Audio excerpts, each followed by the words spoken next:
is my iPhone. So welcome. The mayor has left town and is headed out, so I am going to work with Commissioner Lindsay on our presentation. We're excited to have you here, Commissioner Lindsay. Commissioner George Lindsay is from the County Commission and working on our transit through the Transportation Planning Organization, and is here to share with us the proposed county transportation sales tax referendum. I try to say referendum and workshop all together. So thank you so much for being here. We appreciate you and all your service to our county, and I'll turn the floor over to you. Thank you, ma'am, and good morning. I appreciate the opportunity. On the outset, I want to make it clear that this is my initiative. My board understands the need and necessity, but there has been no commitment yet to put this matter on the agenda, on the ballot in November of '24. I've made several presentations to other cities, civic groups, and others. So far, the consensus has been no one likes new taxes, but no one sees an alternative, and the need is getting greater, not less. But it is my proposal to move forward. And as I've had conversation, I begin to craft the message a little different, and it's still a work in progress, and something may come of this meeting or individually over time as we get to that decision point, what it will look like in finality. But this is the starting point. And this is a very low tech. I don't have any slides or presentations or PowerPoints. I do have a handout, but if I give it to you now, you look at that while I'm talking, so I'm gonna wait until after I'm through to hand it to you. With that, I also use an outline, the same outline that I make to other presentations, so that it is the same message and not you heard one thing somewhere and something else somewhere else. So this is the same song and dance that I've made to other jurisdictions and other organizations.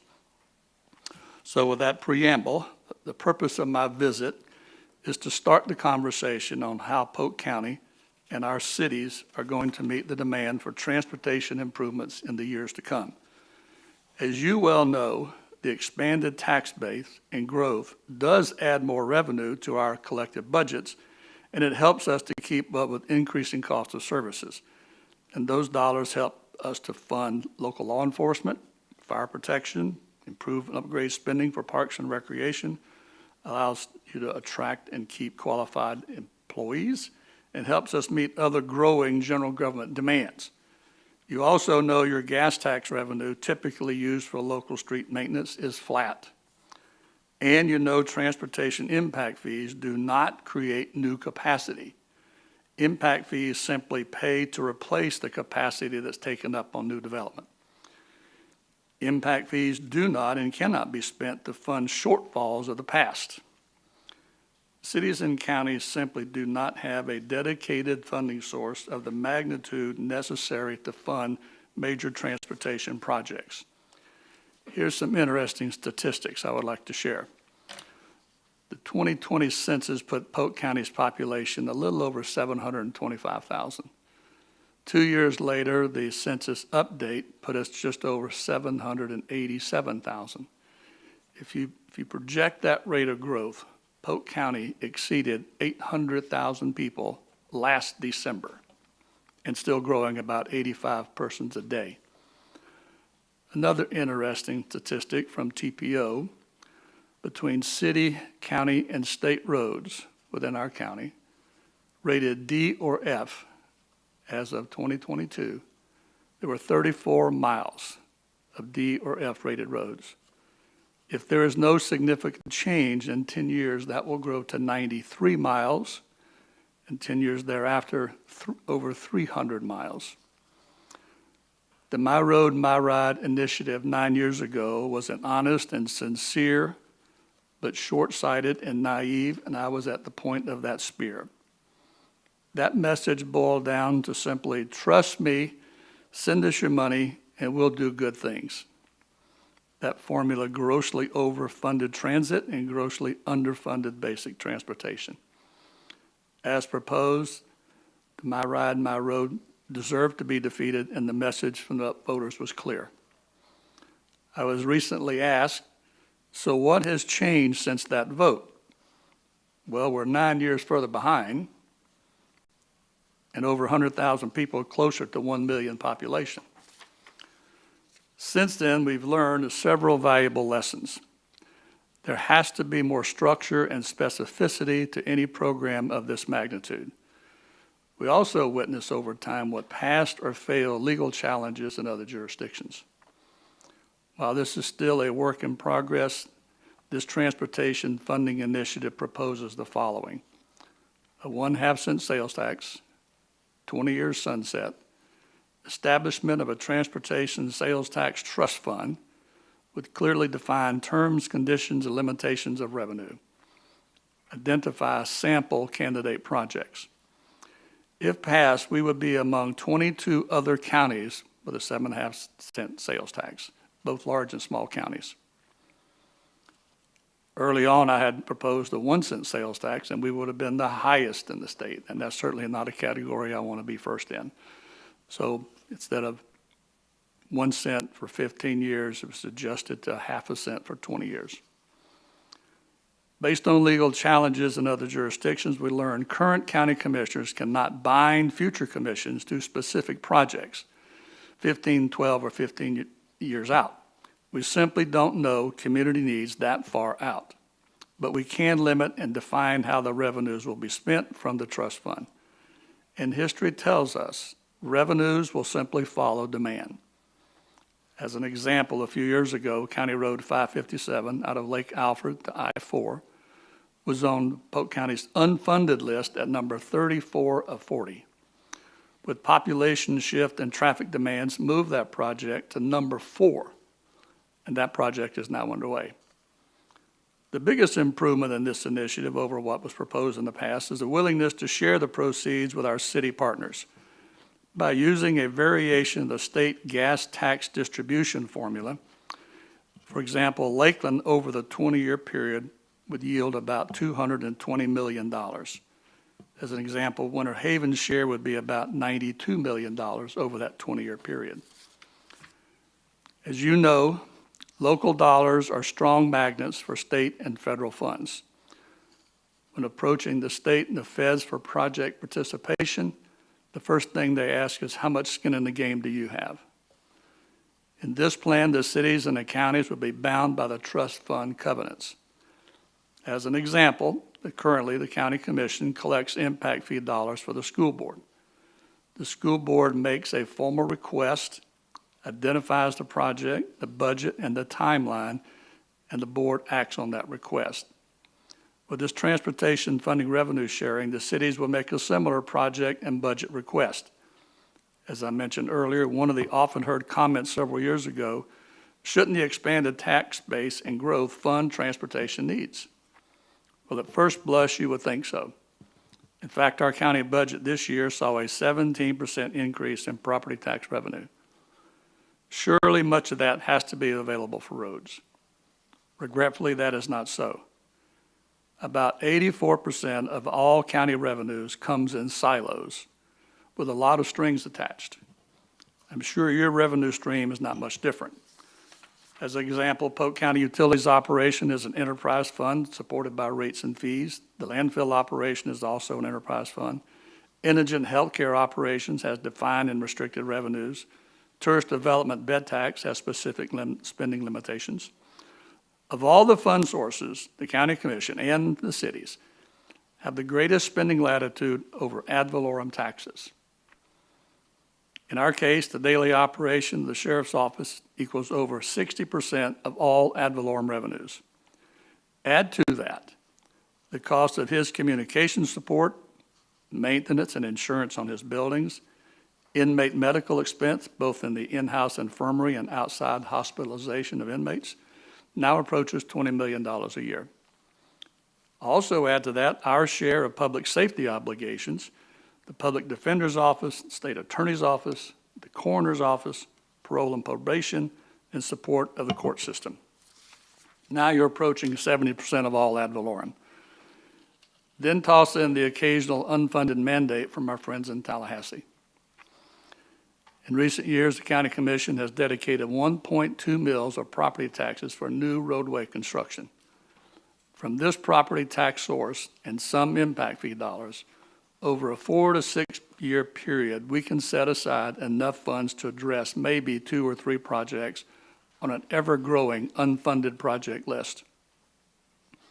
This half-penny sales tax takes the burden off property owners and puts it on all of us, including seasonal residents and tourists and those who are just passing through Polk County. It is estimated that 17 to 20% of the revenue will come from non-residents. Again, there is simply no dedicated funding source sufficient for major capital transportation projects. Contrary to popular opinion and criticism, local government is not immune from the ups and downs in the economic cycle. And like the private sector, local government has to make the same prudent actions, just as was done in 2002 and 2010 era recession, when all of us implemented hiring freezes, encouraged early retirement, no more cost of living increases, actual targeted layoffs, and deferred capital expenditures. Should this initiative pass, the first half penny would be collected at 12:01 a.m. New Year's Day, January 1, 2025. The last half penny would be collected at 11:59 p.m. New Year's Eve, December 31, 2044. And the last project funded would be completed several years thereafter. I do not have to tell you about the growth facing our cities in Polk County. We are literally standing at the water's edge, staring at a tsunami headed our way. Whether we do this or not, Polk County population in 2044 will approach 1.2 million people. In 2044, over 200,000 kids will be in our school system, over 900 school buses on the roads every school day, 200 plus calls per day for fire and EMS services, and over 500 calls per day for city or county law enforcement. And our jail population will have doubled. Except for my friend Grady Judd, no other elected official will be in office in 2044. In fact, many of us in the room may not even see 2044. But be that as it may, I strongly believe it's our collective responsibility to meet this obligation, not only for today and tomorrow, but the next generation and the generation following. My final observation is this: if not us, who? If not now, when? But the most important question becomes, if not this, then what? Give me an alternative. Give me a better idea. Doing nothing is not an option. In closing, Polk County and our sister cities are fiscally sound and stable, but the magnitude of our collective transportation demands can simply not be met any other way. If you think this approach has merit, please share your thoughts with others and my colleagues. I'll be glad to have any conversation or questions you might have. Thank you, Commissioner Lindsay. Commissioner Reed. Thank you. George, thanks for being here today. I know we've discussed this a little bit at TPO meetings in different places. Of course, all of our citizens are aware that we hear traffic, traffic, traffic. And the only comment that I can say is the traffic we have today is the best you're ever going to get. Right. And so, again, I would highly endorse this project. I would like to see another little bit more money put to it, but a half cent would get us part of the way there. And but I'd really like to have had a penny or 3/4 of a penny or something like that. But I leave that up to my fellow commissioners and the masses to decide from our other city participants in the county as well. But thank you for being here, and I think you made a very astounding recommendation and presentation from my standpoint. Thank you, sir. Again, our hands are tied from the state level. The increments of approval are either 1 full penny or half. So that's our option. And as I said, I didn't want to be number one in that category at 1 full penny. So the half puts us in good company. Some of the larger counties in that same category are facing the same issues we are. And they've used this as that bridge financing. Others, smaller counties are using this option because their population and their tax base is so small they can't meet their daily operational needs. So we're in good company with we'd be among 22 counties at that same level. Commissioner McLeod, sorry. I started Thank you, saying Mayor music, Pro but I'm Tem. looking at you. I didn't want to start speaking if you were going to Yeah. call on somebody else. I Lots thought of you M's. meant me. Thank you, Commissioner Lindsay, for being here today. I appreciate your emphasis on the long-term view and that perspective, and I know sometimes that's hard to do in the day-to-day of the issues that we face. A couple of questions. You mentioned this proposal has clearly defined parameters that were lacking 9 years ago, and you mentioned the revenue share with cities. Are there any other parameters that you would mention that you know today that are different than 9 years ago? And then second question, the process for the county commission to approve this, to put on the ballot, where are those discussions and how do you see that happening over the next few months? Well, you have to start with November 5th, 2024, which would be the election day. And you start backing up from there as to deadlines and statutory requirements to meet that, to get on the ballot. I think the language has to be finalized about a year from now. Putting it on the ballot, I expect to be part of a conversation after our budget is adopted for the coming year and get that off the table. Then we'll start having more serious conversations about the merits of this proposal for the following year.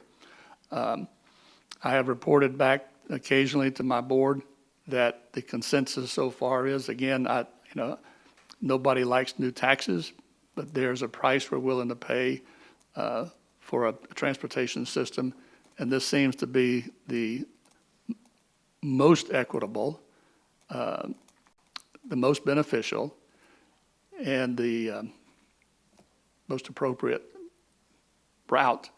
And we've talked about bonding, but bonding is like when you get a mortgage to buy a house, or you borrow money for a car, a boat, whatever. That's when you need all the money at that time and place in order to buy the house. We don't need all this money at one time. And the county's bonding capacity, again, would limit it to the bonding, to the revenues to county projects, is simply grossly insufficient for a task of this magnitude. So bonding is not an option. The fact of the matter is, this is the most efficient way to do it. No interest, cost, or carry associated with the sales tax. It would begin to being accrued, as I mentioned, day one. Day one, we don't have the obligation to spend those dollars day one. In fact, it's going to take 2 or 3 or 4 years in order to identify the project, start the engineering and design, start the right-of-way acquisition, all those things, the long-term things.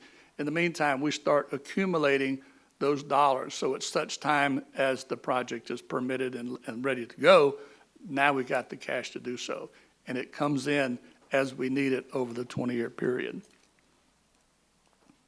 And then how would it, were you clear on how it gets on the ballot, that what the county commission has to do? County commission simply has to take Correct. a Yeah. vote to put it on the ballot. I was just curious where that was, and he answered that in the process today between now and next November, and the discussions that have happened, from your board.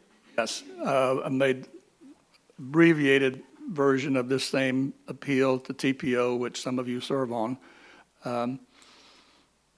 Also to Lakeland Area Mass Transit and other groups that have recognized the need and have indicated support. So, if you think this is a wise course of action, I'm not sure anything more than acknowledgement to the county commission collectively or individually. Don't address it to me, address it to all of them, that you would encourage it to be on the ballot in November of '24.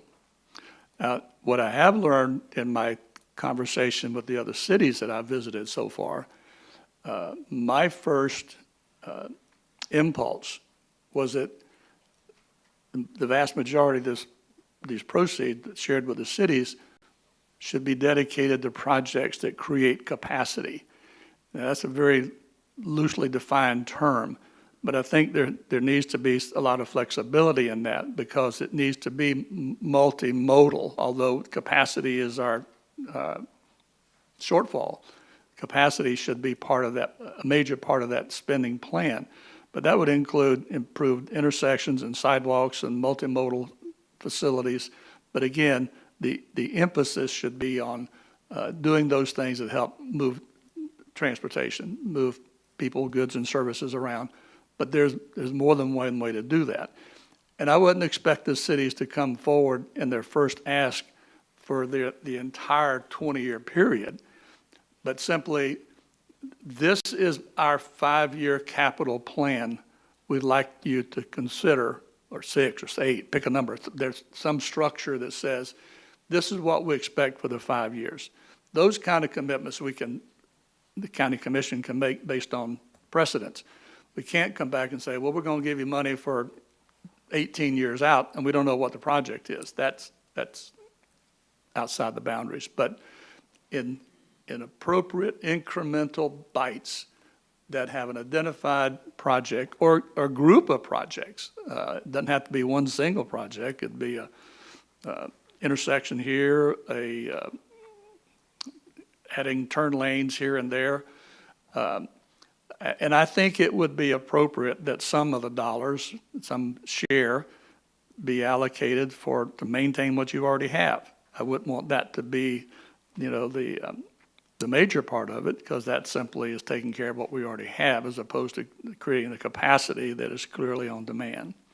But those are the kinds of conversations we need to have among ourselves as we move forward and write the implementing ordinance that affects. And, just, appreciating your term of office and seeing this problem accumulating over time and wondering how to fund it.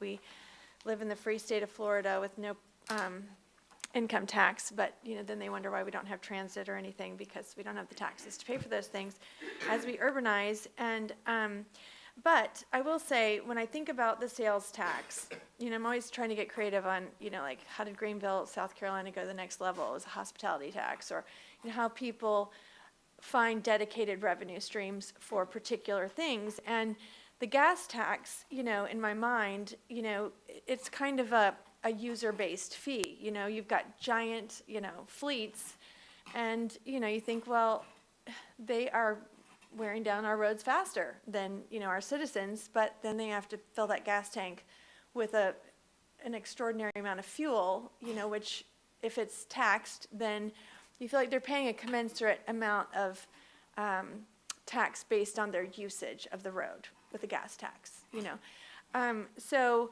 when I'm thinking about road-intensive industries like tourism, if you build Bonnet Springs Park, it's not just for us. All of a sudden, a lot of the users are coming from outside of our area, and then that intensifies, the traffic and the use of our roads, and that's not our citizens. So I appreciate that it's not a property tax, because just because we live here and it's beautiful, everyone else finds out about us, and then they all come, whether through tourism or another means, and then I don't believe our citizens through property taxes should pay for that high usage of our roads.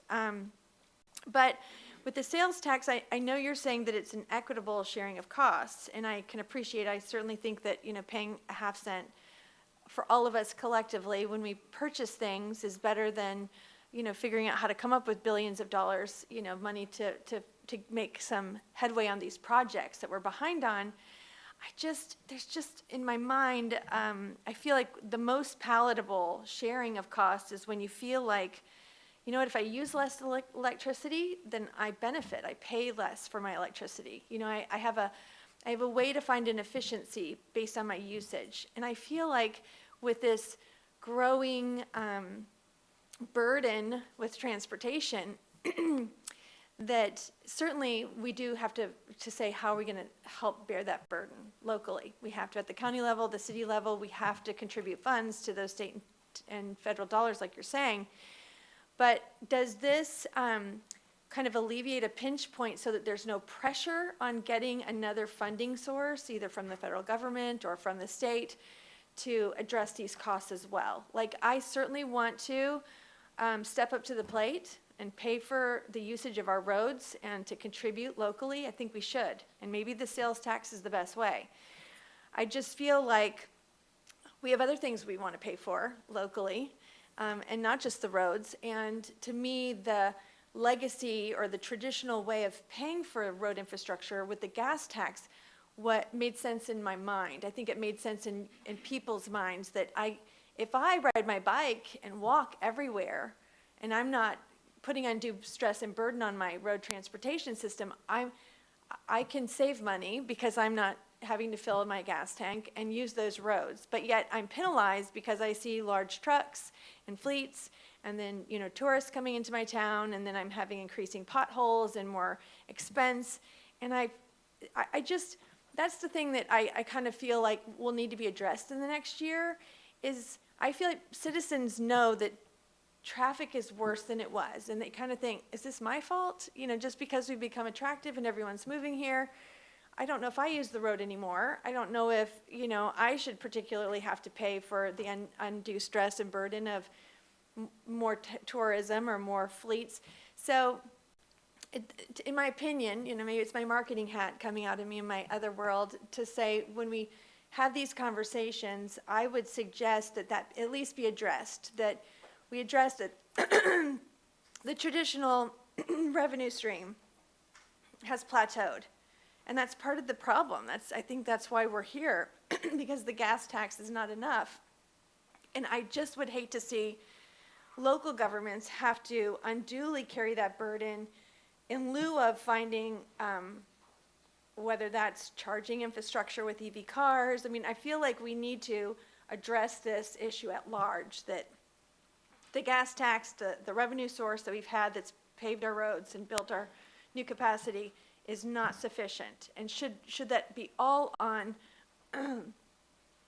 local government or local folks, whether through its property taxes or sales tax. So I know it'll be tourists coming in and buying goods, and then that is a sales tax that will contribute. I'm just, in my mind, trying to think through and grapple with how we've paid for roads in the past. We know that that's not sufficient, and we're willing to step up to the plate, and I applaud you for that. I think that we have to recognize this need, and we have to figure out how to do something about it for, the next 2 decades. I just also feel like we need to put some pressure on, the other funding sources of roads at the state and federal level to say, we're willing to do our part and step up to the plate here, but we continue to see that this gas tax is not enough, and we need to think differently about how we improve this infrastructure going into the future. Am I making sense? And okay. Local government counties are given certain authority by the state on certain local option sales tax, and that is very limited. And Polk County has exercised those local options to the maximum allowed by state law. I don't think the gas tax at the state level has been indexed or changed in 15 or 20 years or more. But that's an arena that I don't have any jurisdiction over. I agree that fuel is the closest thing to a user fee. I don't think that a half-cent sales tax is going to be terribly burdensome. We've always say it's regressive. Those who spend less pay a greater percentage. But again, they're spending less on taxable items. What they're spending is on required items, which the same exclusion applies for groceries and medicine and those sort of things. I'll give you a handout later.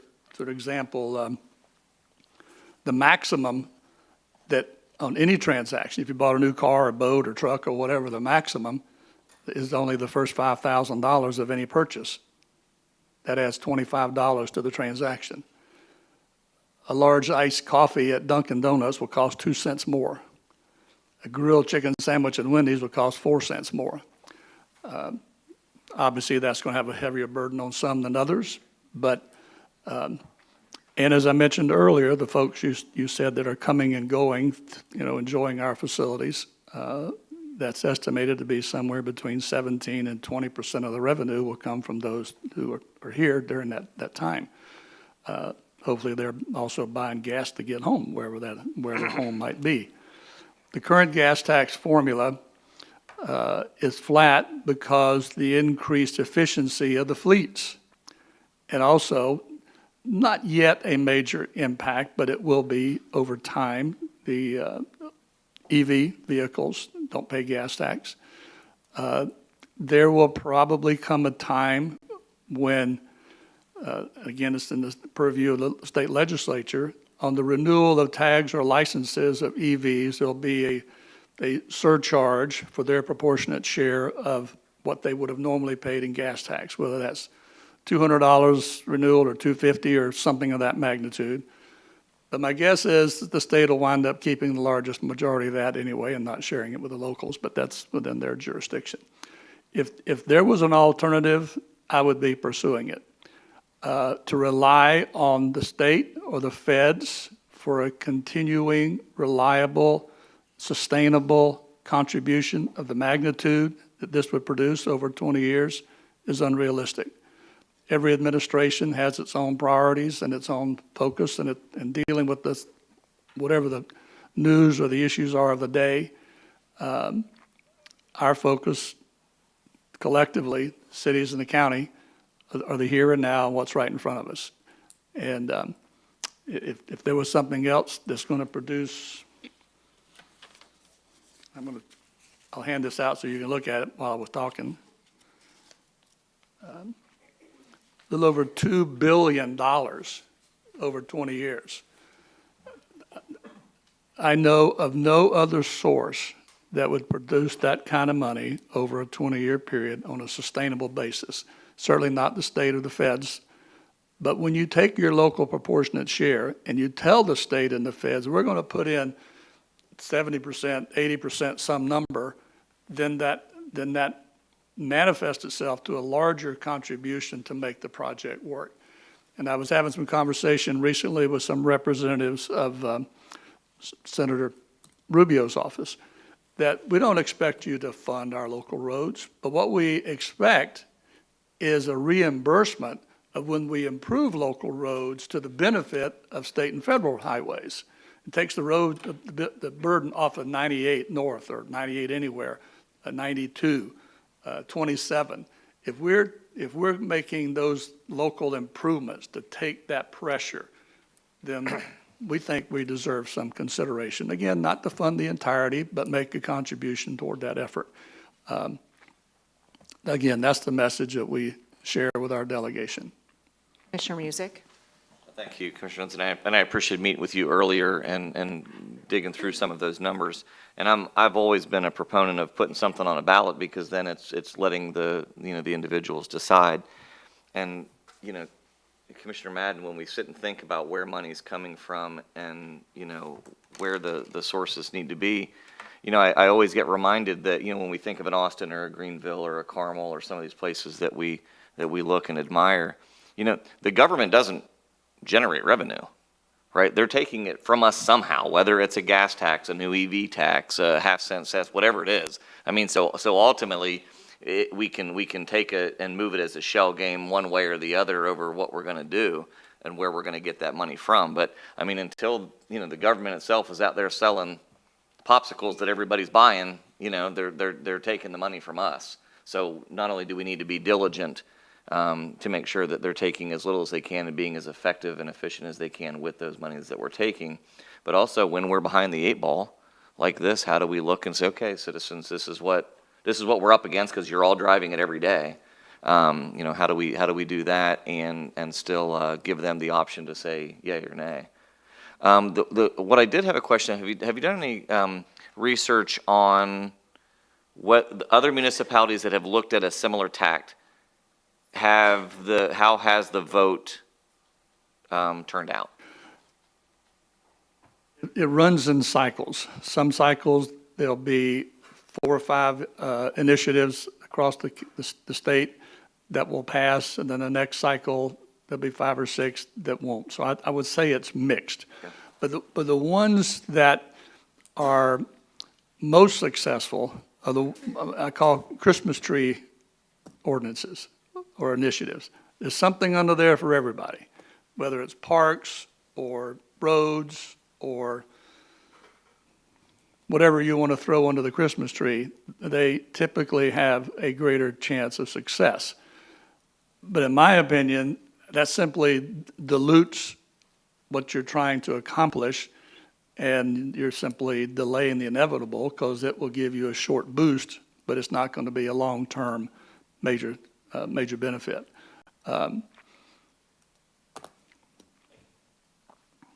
Commissioner McLeod. Thank you, Mayor Pro Tem. What has been the reaction or the engagement from the local business community at this point? As I mentioned earlier, the same as local cities is, I don't like it, but I don't see an alternative. Now, I've had some conversation with some major players. That the message was simply live within your means. Well, when public safety takes 70% of your ad valorem, there's not much means left to do much of anything else. And others have simply said, we'll wait to form an opinion as you get closer.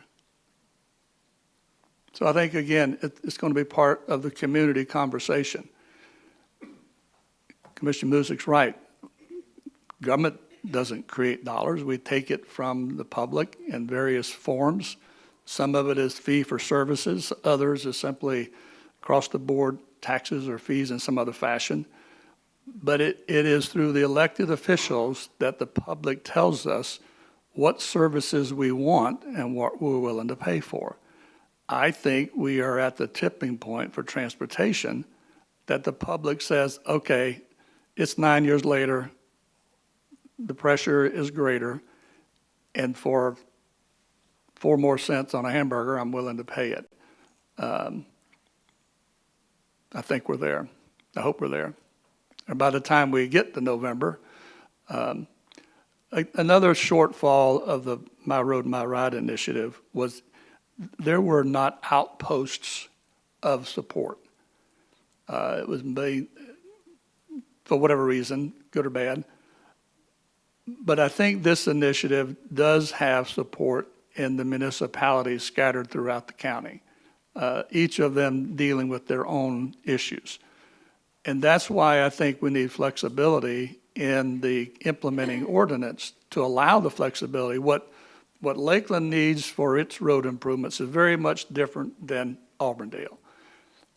And let Auburndale craft their request and how they address their issues, and let Lakeland craft their ask.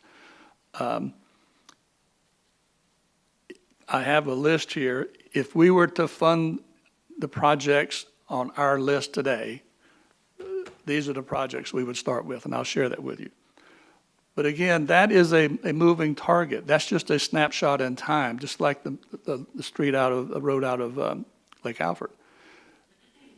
It will change over time. And as we get closer to implementation, knowing what the demands of services are, then that list will certainly change. It is not static. As I said, this is a representative sample of the kinds of roads that transportation needs we have. But population shifts, traffic patterns, work patterns, employment patterns will change that over time. There does need to be, the message I'm getting from the smaller cities, there does need to be some relief to allow them to do more local maintenance. As again, the gas tax is flat and doesn't go as far as it used to maintain the existing roads, the rights of way, street lights or traffic lights in their jurisdictions. So there does need to be some consideration for that. Are there other questions? Because I'll round out with comments if that's cool. So this is an interesting thing for me. I really enjoy looking and thinking about infrastructure, specifically with transportation, so serving on the Transportation Planning Organization as well as serving in the public transit on that board. And from my previous work in Polk Vision, infrastructure is just such a critical need that is not, it's not real highlighted until people are complaining. So it's not something you talk about and people just expect roads to work, right? We expect engineering to work. We expect bridges to work. We expect sidewalks to work. And we don't really care about how that happens until it's not working. And then everybody freaks out because it's not working. So if you look at this and you look at an equitable treatment of how we could recoup some of the cost of our maintenance as well as capacity initiatives, the way I try to think about it is specifically with private sector companies, which you brought up, Commissioner McLeod, is when you think about our roads and how long are, if we just take warehousing, for instance, which is a huge industry that impacts our area. So when you have trucks that are beating up our roads, they're also sitting in traffic and incurring higher usages of gas and incurring emissions that are happening in our community. And that has a ripple effect in a lot of different ways. If we can build a capacity that's stronger and has more free-flowing traffic, that is going to help everyone's pocketbooks, I think. It's going to look at, yes, we're paying a sales tax over here, but we may not be spending as much in gas over here because we're not sitting and burning it up while we're sitting there because we're bumper to bumper with school buses and, people going to work, and we don't have that capacity. And as we see this growth, our roads today are the best they're ever going to be. Period. Full stop. They're never going to improve past today. People aren't going to stop moving here. Businesses, we hope, are not going to stop growing. We want them to grow. We want them to flourish. We want to have this kind of commerce and activity, and we want to have safe passage from one side of the state of Florida to the other, and we're in the middle. So it's a real imperative. It's a social imperative. It's a safety imperative. I-4 is not our responsibility, but how these arteries and intersections happen and flow on the interstate is a safety issue. And it's something that it's a quality of life issue. So I think that it cross-cuts all these different areas that we don't always talk about. Commissioner Lindsay is extraordinarily passionate about this, as am I, that this is, if there was a better idea, I would pray and hope that we would have heard it already. It's just like our education system and economic development. If there was a silver bullet to fix all of these very wicked problems that are like a big ball of yarn, smarter people than us would have already figured it out. And so that's just one. I'm pretty passionate about this. I do think it's equitable. I think that we need to use our will, political and otherwise, and personally, to go and find out if there are other ideas. I know Commissioner Lindsay's been very devout in doing that and meeting with other, not only municipalities and institutions and private sector, and figuring out, what else is there, what's on the table. To your question earlier, Commissioner McLeod, in one of the meetings that we sat in together, there wasn't the onus or the impetus to be, to take a stand yet. I don't know what's going to encourage private sector to take a stand. I think the roads are bad right now. We're doing the best we can with what we have. I think Chuck does an amazing job, and our team here at the City of Lakeland does a great job. And, we're working through TPO with DOT and constantly having conversations of how to make it better. But so I'm not sure that private industry sees the emergency that we see, because there's not any magic bank of money that's laying around for us to access and use. So I think this is something that I'm encouraged by. I would love for all of you as my peers to ask more questions, to maybe sit with Commissioner Lindsay individually, maybe look at our transportation planning organization meetings online if you can't attend, and sort of start just piquing your interest in listening to private sector too about why they would not necessarily care for the sales tax. You have to take a 30,000-foot view of this and really see how all the interconnectivity. If we have dollars for our municipal roads, as we've talked about, even with the State Road 33 intersection at I-4 that Chuck's been talking out way before I got here, that it needs to be shovel-ready. And so this would help us get shovel-ready, and it also attracts those federal and state dollars back in. They're not, just looking at State Road 33, which now is on the game plan to be done, we got hijacked by North 98 into Pasco County because we weren't shovel-ready with the 33 exit. So this would give us more leverage in the planning, even working with Department of Transportation, working with our state legislature to say, hey, we're not coming like this, we're coming with some money, and it will help us do the things that we haven't been able to do. So I appreciate you being here, just to wrap everything up, and I appreciate my colleagues giving you their undivided attention and really asking wonderful questions and making great comments. Thank you for that, because it needs to be an exchange and it needs to be collaborative. Well, I don't want to leave the impression that the business community is sitting on the sideline. I have had other businesses express willingness to support it. They recognize the need in their employees, their customers, their fleet, whatever their business might be. So I think the need is beginning to be evidence and a willingness to move forward. All right, so now I'm going to do the handouts so you can look at those and not be distracted. So I'm going to start. John, if you'll take that, you have some that way, and you start this half and start it that way, and I've got some left over for the audience. And the other thing I want to share with you. Got to go to a mic, George, your microphone. Speaking to a mic when you say what you're handing us, thank you. The other thing I want to share with you, this is half a penny. That's all it takes. That's all it takes. That's all it takes. Thanks, sir. I was giving them out, not on cards, but people couldn't keep them. They lost the card, the penny. Well, thank you so much for being here. We really appreciate you, and I think that concludes our workshop. Thanks a bunch. I got two of them.